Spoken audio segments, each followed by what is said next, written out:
The ultimate guide to installing a screen protector on your cell phone, no bubbles or dust. Step 1. Make sure there is no dust in your room. If possible, find yourself a room without carpets or rugs. Step 2. Sweep the room first and then wipe the floor and furniture to reduce dust. Step 3. If possible, do not enter the cleaned room for a day and let the dust settle on the floor. Step 4. There should be no air conditioning or any machine blowing air, and the windows should be closed so that there is no wind in the room. Step 5. Now it's time to clean ourselves. Take a shower if you can. If not, just wash your hands. Step 6. Make sure your mobile phone has no case or screen protector already on it. Step 7. Clean your phone's screen with the alcohol wipe and dry it with the dry cloth, both included in the cleaning kit. Step 8. Remove the dust sticker, place the adhesive side on your phone's screen and gently remove it to trap any remaining dust. If there is no dust label, you can remove dust from the screen with the help of a low adhesive duct tape.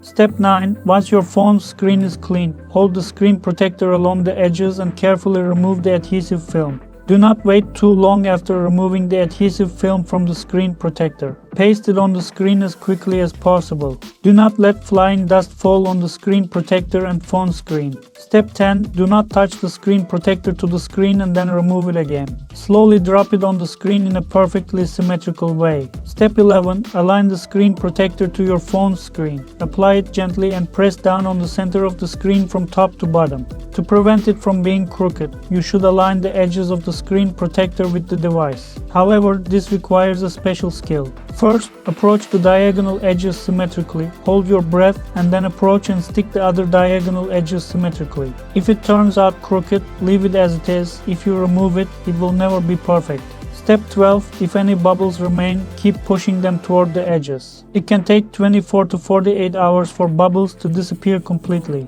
Note, I recommend wearing a cap in case dandruff and hair strands fall from your head onto the screen. Also, do not wear very hairy and cotton clothes during the procedure. By the way, the screen edges on the iPhone 15 series are slightly curved. If you choose a screen protector with curved edges and no black lines on the sides, it will fit more seamlessly on the screen. Here is the result. Only 3 small grains of dust remain between the screen protector and the screen. My goal for the next one is a single grain of dust or 0.